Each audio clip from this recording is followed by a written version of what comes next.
Bapak, Ibu, dan Saudara yang dikasihi Tuhan, kita hari ini akan bersama-sama merenungkan satu tema yang sangat indah dan menarik, yaitu mengenai memperingati Mother's Day. Peran seorang ibu terhadap kerohanian anak-anak sangat penting. Seorang ibu yang memiliki iman yang tulus, iman yang murni, akan melahirkan generasi berikutnya yang beriman teguh dalam Kristus. Cinta kasih ibu juga unik. Selain iman, tetapi juga cinta kasih yang diekspresikan oleh seorang ibu itu berbeda dengan cinta kasih yang diekspresikan oleh seorang bapak. Jadi itu peran yang harus dimiliki oleh seorang ibu ketika menjalankan panggilannya sebagai seorang ibu Kristen yang beriman. Dia dapat menghasilkan keturunan-keturunan atau generasi-generasi berikut yang memiliki iman yang murni, iman yang tulus, iman yang teguh, dan juga memberikan ungkapan ekspresi yang kaya dengan kasih Allah. Dan kita akan mempelajari bagian yang sudah kita baca dari 2 Timotius 1 ayat 5 sampai 10, bagaimana Rasul Paulus mengingat iman yang tulus di dalam diri Timotius. Dia berkata begini, sebab aku teringat akan imanmu yang tulus ikhlas, yaitu iman yang pertama-tama hidup ada di dalam nenekmu Lois dan ada di dalam ibumu Yunike, dan aku yakin juga ada di dalam dirimu. Ada satu proses terjadi di sini, proses transfer atau estafet pendidikan iman tahap demi tahap dari seorang nenek yang bernama Lois kepada putrinya yang bernama Yunike, lalu dari Yunike dikatakan juga ada di dalam diri Timotius. Ini sesuatu yang luar biasa. Dalam 3 generasi iman itu dipelihara dan dihidupkan dengan sedemikian rupa. Dan Paulus berkata, aku teringat imanmu yang tulus ikhlas. Apa itu iman yang tulus ikhlas? Dalam kata aslinya genuine, itu genuine kita sering menyebutkan iman yang murni, iman yang memiliki kualitas yang di dalam diri orang dengan yang di luar itu sama. Bukan sesuatu yang dibuat-buat, bukan sesuatu yang bersifat sandiwara. Iman yang murni itu selalu selaras antara perkataan dengan perbuatan. Jadi iman yang di dalam itu dulu kalau sudah murni, maka dia akan keluar juga menjadi iman yang murni, iman yang tulus, iman yang tidak berpura-pura. Yang Paulus sendiri bisa lihat di dalam keluarga Timotius. Paulus bisa melihat di dalam diri neneknya Timotius, Lois, dan Paulus juga melihat di dalam dirinya ibunya Timotius, yaitu Yunike, dan dia yakin itulah yang dilihat oleh Rasul Paulus di dalam diri Timotius. Bukankah ini sesuatu yang luar biasa? Dan hal-hal seperti ini bisa terjadi di dalam kehidupan kita juga. Walaupun banyak orang mungkin belum meraih kesempatan itu, ya, khususnya para ibu, kaum ibu, nenek-nenek atau ibu, itu sebetulnya mempunyai peran yang luar biasa, dan kita sudah melihat hasilnya. Seorang pribadi yang bernama Timotius yang akhirnya dipercaya oleh Rasul Paulus untuk menggembalakan jemaat di Efesus. Iman yang tulus itu bukan Paulus yang pertama-tama menanamkan dasarnya, bukan Paulus yang pertama-tama mendidik Timotius, bukan. Paulus bilang itu dimulai dari neneknya, lalu dilanjutkan ada juga di dalam ibunya, kemudian juga hidup dan ada di dalam diri Timotius. Nah, iman yang tidak murni itu bersifat pura-pura, yang tampak di luarnya bagus, santun, sopan, tapi di dalam pikirannya, di dalam mindsetnya sebetulnya tidak demikian. Iman yang tidak murni itu berusaha mempercantik dan membuat bagus bagian luar untuk mempesona orang dengan bahasa tubuh, dengan bahasa lidah, verbal, mimik wajah.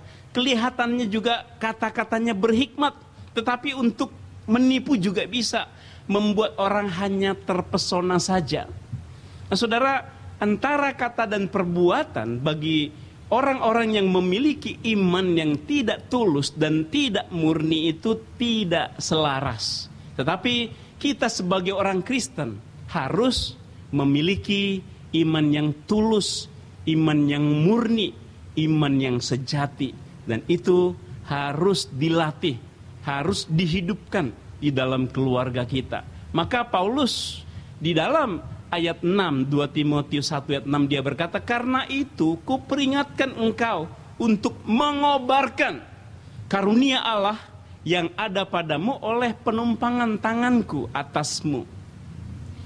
Di sini kita melihat peran iman yang murni kepada pelayanan yang murni.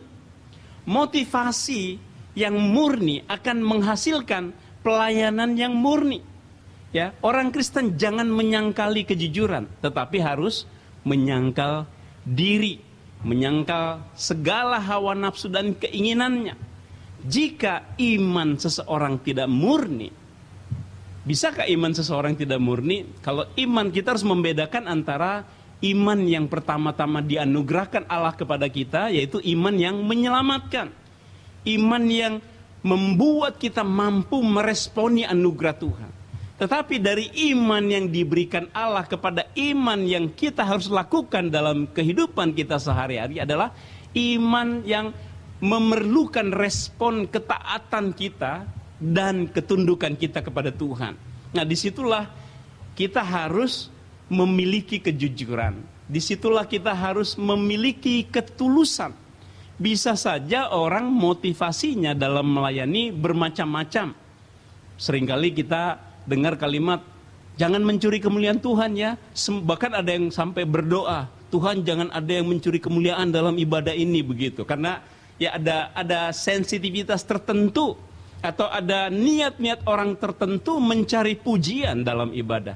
Dan itulah yang dikritik oleh Tuhan Yesus terhadap orang-orang Farisi yang suka berdoa di perempatan-perempatan jalan, ya, supaya dilihat orang. Dan Tuhan Yesus berkata, mereka sudah mendapat upahnya, dipuji oleh orang, tetapi bukan Allah yang memujinya.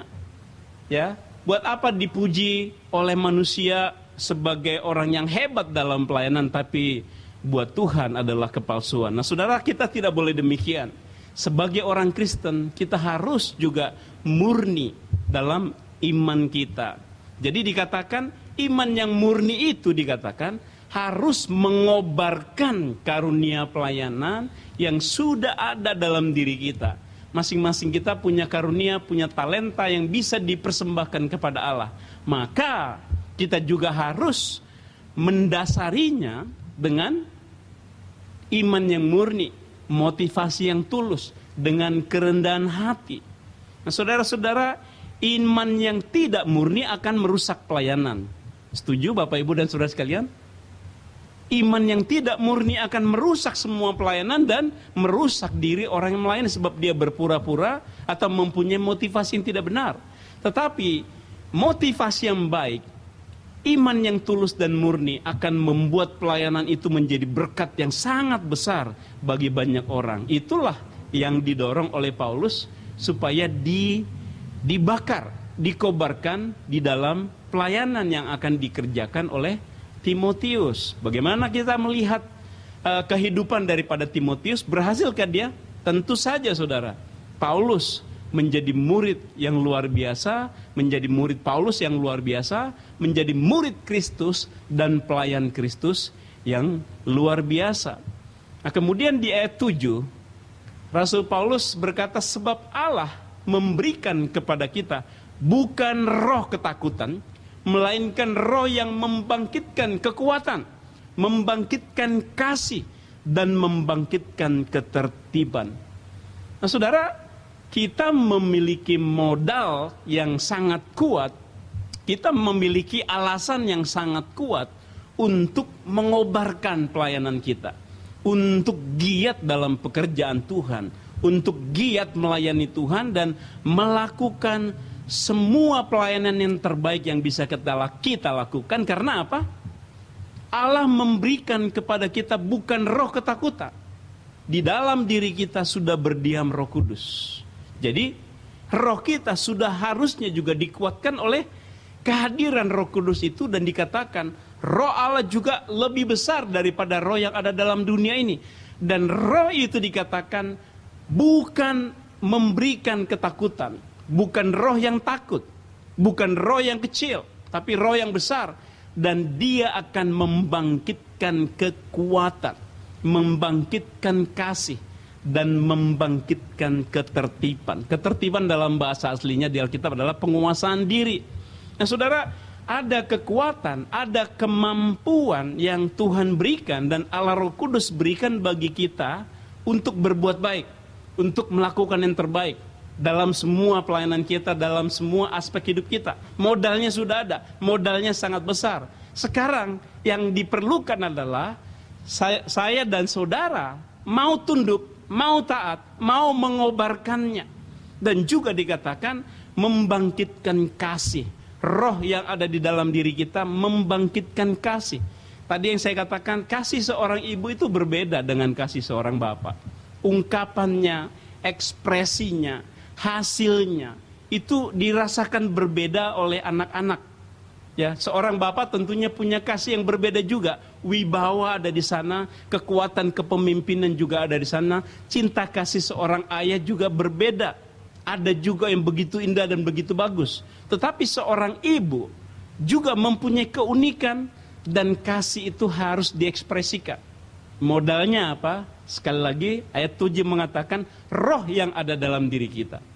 Roh Kudus yang ada dalam diri kita. Itu yang harus mendorong kita untuk mengasihi keluarga kita, mengasihi suami, mengasihi istri, mengasihi anak-anak, mengasihi semua orang. Dan terutama mengasihi Allah kita pastinya.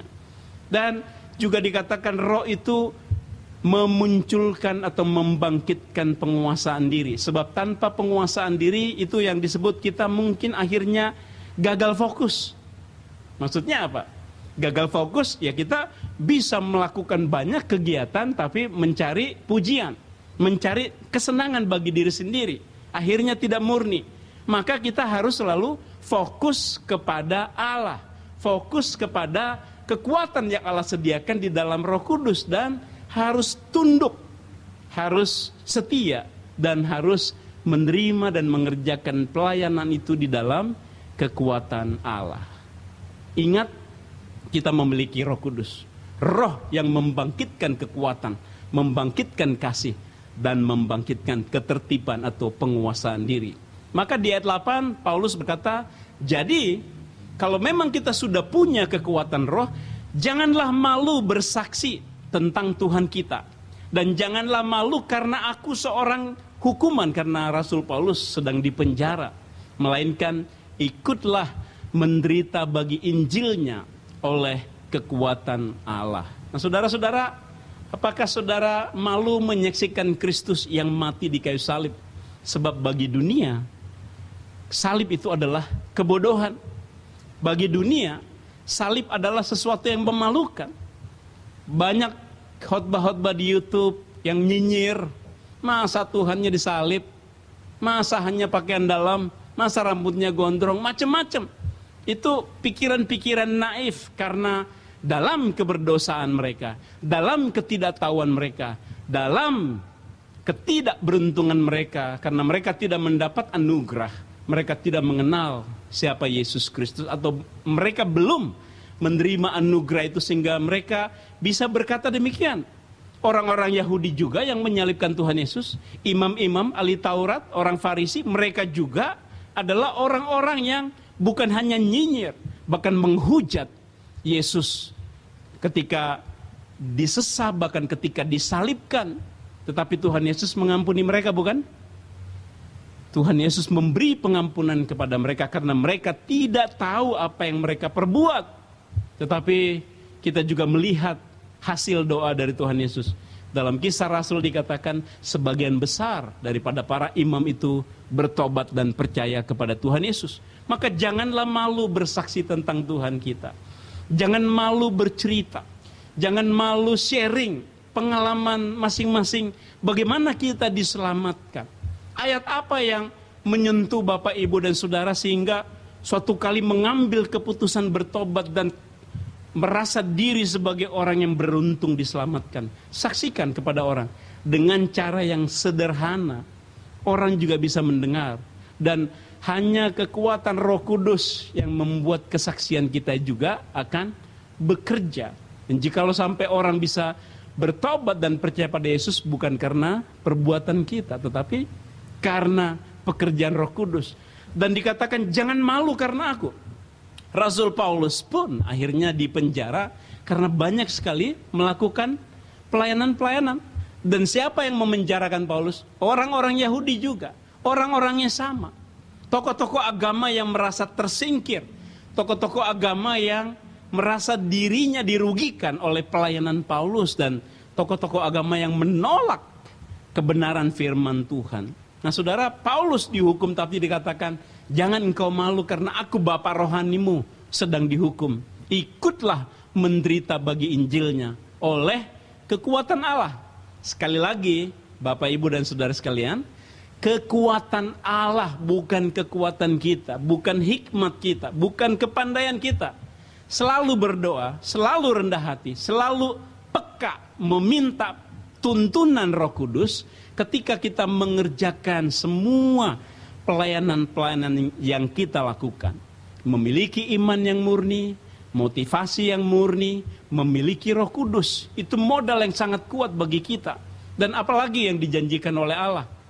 Di ayat 9 dan 10 dikatakan demikian, Dialah yang sudah menyelamatkan kita dan memanggil kita dengan panggilan kudus, bukan berdasarkan perbuatan kita, melainkan berdasarkan maksud dan kasih karunia-Nya sendiri yang telah dikaruniakan kepada kita dalam Kristus Yesus sebelum permulaan zaman. Luar biasa Bapak, Ibu, dan Saudara sekalian. Ini komplit, ya, anugerah yang komplit, anugerah yang sempurna yang sudah diberikan Allah kepada kita. Dia yang sudah menyelamatkan kita. Kalau dalam bahasa aslinya kan jelas tensisnya sudah. Ya, kalau bahasa Indonesia, Dia yang menyelamatkan kita. Sebetulnya kalimatnya Dia, Yesus Kristus atau Allah yang sudah menyelamatkan kita dan memanggil kita dengan panggilan kudus, bukan berdasarkan perbuatan kita. Tuhan tidak menghitung perbuatan kita. Tidak ada satu perbuatan yang bisa menghapus dosa. Tidak ada satu perbuatan bijaksana. Tidak ada satu perbuatan baik yang dihitung agar dosa kita diampuni. Tidak, 100% adalah anugerah Tuhan. Bukan berdasarkan perbuatan kita, kita dipanggil. Bukan karena kita orang baik. Bukan karena kita melakukan banyak kebaikan. Tetapi dikatakan berdasarkan maksud dan kasih karunia Allah sendiri. Luar biasa, bahkan dikatakan yang telah dikaruniakan kepada kita dalam Kristus Yesus sejak kapan? Sejak sebelum permulaan zaman. Rasul Paulus yang sering mengungkapkan bahwa sebelum dunia dijadikan, kita sudah ditentukan untuk menjadi serupa dengan Kristus. Kita ditentukan untuk blameless. Menjadi serupa dengan Kristus artinya kita dikuduskan 100%, total, absolut, ditebus, dibayar, dikuduskan di dalam kematian Kristus di kayu salib. Sehingga kita betul-betul 100% sempurna menjadi seperti Yesus. Bukan kita yang buat, bukan? Yesus yang memberikan. Kita hanya menerima anugerah Tuhan. Luar biasa. Bahkan itu sudah ditentukan sebelum zaman ini dimulai. Luar biasa. Dan ayat 10 dikatakan sekali lagi, ya. Dan yang sekarang sudah dinyatakan. Kata sudah itu penting diingat. Sekarang bukan dinyatakan. Jadi kata sudah, ya, tensisnya harus jelas. Sudah dinyatakan oleh kedatangan Yesus Kristus waktu itu, ya. Dan yang oleh Injil telah mematahkan kuasa maut dan mendatangkan hidup yang tidak dapat binasa. Begitu dalam, begitu indah kalimat-kalimat ini. Sudah dinyatakan karunia Allah, keselamatan itu, anugerah Allah itu sudah dinyatakan oleh kedatangan Yesus Kristus. Ketika dia lahir menjadi manusia, ketika dia datang, ketika dia melayani, ketika dia mati di kayu salib, dia sudah membayar, sudah menyatakan, dan dikatakan oleh Injil telah mematahkan kuasa maut. Banyak sekali ayat-ayat di Alkitab, Roma 8 misalnya mengatakan, kita sudah dibebaskan dari hukuman maut. Maut tidak lagi berkuasa atas hidup kita. Nah saudara, maut tidak lagi menjadi musuh kita. Tidak lagi menjadi ancaman bagi kita. Karena dikatakan Injil Kristus, kematian Kristus sudah mematahkan maut itu. Dan kita menerima hidup yang tidak dapat binasa. Hidup yang kekal. Kekekalan itu, hidup kekal itu tidak ada yang bisa merebutnya dari tangan Bapa yang lebih besar dari siapapun yang ada dalam alam semesta ini. Puji Tuhan. Itulah lengkapnya anugerah Tuhan bagi kita. Tuhan memberi kehidupan yang sempurna, anugerah yang sempurna bagi kita. Sekarang pertanyaannya, bagaimana menjadi orang Kristen yang menghidupi iman yang tulus dan ikhlas? Apa dasarnya bagi kita untuk memiliki keyakinan bahwa kita dapat menjadi orang Kristen yang memiliki iman yang tulus ikhlas? Pertama, kita sudah memiliki iman yang menyelamatkan, saving grace, yang sudah diberikan ketika kita pertama kali bertobat. Ketika pertama kali Roh Kudus masuk ke dalam diri kita dan memberikan kepada kita keselamatan itu yang sudah dikerjakan oleh Kristus. Iman yang menyelamatkan sudah ada. Nah sekarang, iman yang harus taat kepada Tuhan, iman yang harus berkobar-kobar, itu kita harus mengeluarkannya. Kita harus rendah hati, kita harus patuh pada Allah, dan kita harus hidup secara benar. Benar-benar menghidupi iman yang percaya kepada Alkitab, kepada kebenaran firman Tuhan. Kita sudah dikuduskan, kita sudah diampuni, kita sudah dibebaskan dari maut, kita pasti memiliki hidup yang kekal. Iman keselamatan itu memberi kekuatan bagi kita untuk hidup dalam iman yang benar. Bukan iman yang berpura-pura atau asal-asal atau iman lemah. Kedua, kita sudah memiliki Roh Kudus yang ada, hadir, berdiam di dalam tubuh kita. Roh Kudus itu dikatakan akan memberi kekuatan. Dia Roh Allah ya yang diberikan kepada kita. Bukan roh ketakutan, tetapi roh yang membangkitkan kekuatan. Roh yang dapat memberikan kemampuan bagi kita untuk mengerjakan pekerjaan yang baik, segala yang terbaik. Dan dikatakan kita memiliki Roh Kudus yang membangkitkan kasih dan juga dapat membangkitkan ketertiban. Kita harus taat melakukannya. Kita harus mau mengerjakannya. Yang ketiga, menghidupi iman yang tulus ikhlas itu karena kita memiliki Alkitab. Firman yang adalah kebenaran Allah. Firman Allah dikatakan dapat membimbing kita kepada kebenaran. Dapat menolong kita memperbaiki tingkah laku yang tidak benar. Dan dapat menuntun kita menjadi teladan-teladan kebenaran. Jadi alasannya sudah jelas. Dasarnya sudah jelas. Kita bisa menjadi pribadi-pribadi yang hidup dalam iman yang tulus. Panggilan untuk para ibu di masa Mother's Day ini dalam peringatan Hari Ibu sedunia. Apa yang bisa dilakukan oleh ibu-ibu? Apa panggilan daripada ibu-ibu, ibu-ibu Kristen? Paulus melihat iman yang tulus ikhlas dalam neneknya Timotius, yaitu Lois. Dan dikatakan iman yang tulus murni itu juga hidup dalam diri Yunika. Artinya Lois, seorang nenek, berhasil menunjukkan iman yang murni, iman yang benar, iman yang tulus kepada Yunika. Dan Yunika bisa mengikuti, bisa meneladani iman daripada Lois. Dan Paulus berkata, iman itu juga yang ada di dalam diri Timotius. 3 generasi. Ada suatu proses yang berjalan secara konsisten, yang bisa diikuti, bisa diteladani, dan menghasilkan seorang Timotius yang luar biasa. Setiap ibu harus hidup dalam iman yang murni, tulus, ikhlas, dan menunjukkan iman itu kepada anak-anak. Gunakan kesempatan itu, raih kesempatan itu. Setiap ibu harus percaya di dalam Allah ada kekuatan untuk dapat mengasihi anak-anak dengan kasih Allah. Amin, Bapak Ibu dan saudara sekalian, ibu-ibu terutama.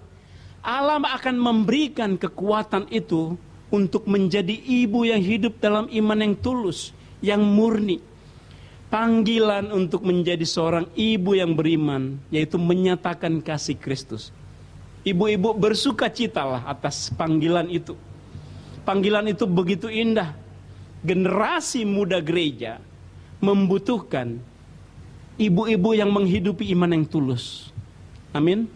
Ibu-ibu khususnya. Tentunya bukan hanya ibu-ibu. Generasi yang muda membutuhkan teladan dari orang tua yang mempraktekkan iman yang tulus, yang jujur, yang murni. Mari kita menjadi orang Kristen yang beriman tulus dan murni. Maukah Anda, para ibu-ibu dulu, menjadi ibu-ibu yang menghidupi iman yang tulus dan murni? Kalau selama ini kurang dipikirkan, selama ini kurang dilakukan, mari mengambil keputusan. Lihat contohnya yang terjadi pada Timotius. Coba bayangkan, anak-anak Anda memiliki iman yang seperti itu.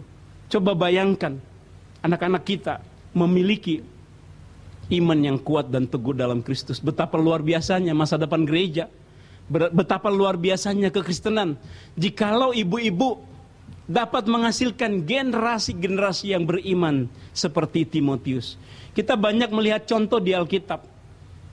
Ibu-ibu yang memiliki peran iman yang luar biasa. Hana, dalam komitmen imannya, dalam komitmen doanya, dia meminta seorang pribadi yang dipersembahkan bagi Tuhan, Nabi Samuel yang begitu besar.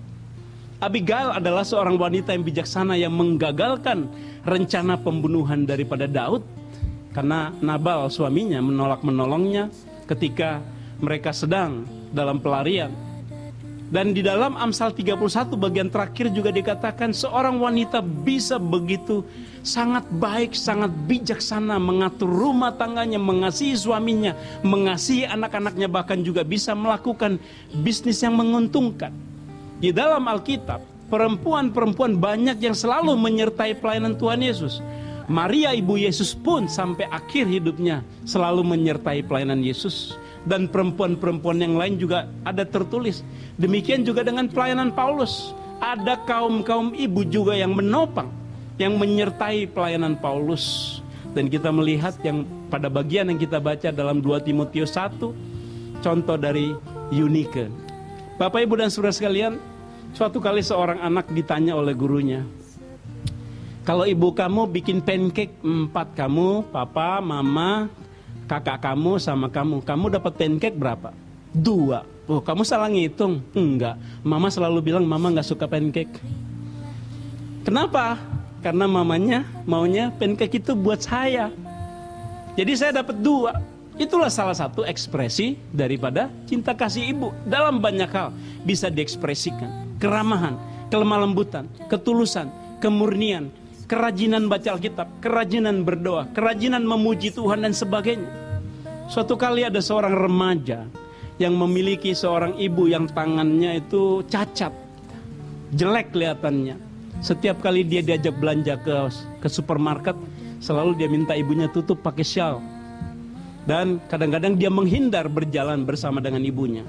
Suatu kali tanpa sengaja ketika ibunya mendorong troli, shawl itu jatuh dan membuat kaget orang di sekitarnya yang melihat tangannya itu ternyata cacat dan jelek kelihatannya. Anak itu sampai nangis dan pergi. Dia sepertinya malu mempunyai ibu yang tangannya cacat. Akhirnya mereka pulang ke rumah. Ibunya menunggu 1 jam untuk bisa berbicara dengan anak gadisnya. Lalu dia cerita, mengapa tangan mama seperti ini? Waktu kamu masih bayi, rumah kita terbakar. Ketika mama bangun dan melihat keluar, ternyata api begitu besar. Mama tidak rela meninggalkan kamu di situ. Mama masuk lagi, ibu masuk ke dalam. Dan api yang begitu besar itu membakar tangan mama, tetapi lebih bersuka cita ibu karena bisa menyelamatkan kamu. Mendengar cerita itu, baru tahu si anak kenapa tangan mamanya cacat, karena tidak pernah diceritakan. Dia menangis dengan luar biasa dan meminta maaf kepada mamanya selama ini bersikap tidak baik kepada ibunya. Yesus sudah menderita bagi kita. Yesus sudah memberikan kasih bagi kita. Biarlah kiranya kita mau menyatakan cinta kasih yang tulus dan murni. Mari ambil peran ini Bapak Ibu dan Saudara kalian, khususnya bagi para ibu. Selamat bagi ibu-ibu, selamat merayakan hari ibu. Tetapi yang terpenting adalah mari menjadi ibu-ibu yang memiliki iman yang tulus dan ikhlas dan menghasilkan generasi-generasi yang beriman. Puji Tuhan. Mari kita berdoa. Tuhan Allah Bapa di surga, kami bersyukur, berterima kasih karena Engkau mengaruniakan kepada kami iman yang menyelamatkan kami dalam anugerah yang sudah Engkau rancanakan sebelum zaman ini dimulai di dalam kematian Yesus Kristus. Kami bersyukur atas iman anugerah-Mu yang sudah Engkau berikan kepada kami. Engkau juga menginginkan kami mengobarkan iman yang tulus, iman yang ikhlas, iman yang murni, yang betul-betul kami hidupi dalam kehidupan kami sehari-hari. Kiranya Engkau menolong kami, karena kami mempunyai dasar yang kuat untuk kami beriman dalam ketulusan iman yang murni, dan bahkan kami melahirkan generasi-generasi yang beriman sebagaimana terjadi dalam kehidupan Timotius. Tuhan, tolong kami, bangkitkan semangat kami untuk memberitakan Kristus yang sudah menyelamatkan kami dalam kematian, dalam anugerah Tuhan yang luar biasa. Bangkitkan juga ibu-ibu, bahkan juga ayah-ayah yang mau mempraktekkan, mau menghidupi iman yang murni dan tulus, sehingga juga menghasilkan generasi-generasi selanjutnya yang memiliki iman yang tulus dan murni, sehingga dipakai hidupnya bagi kemuliaan Tuhan dengan indah. Dengar doa kami, dalam nama Tuhan Yesus Kristus kami berdoa bersyukur. Haleluya. Amin. Di doa ibuku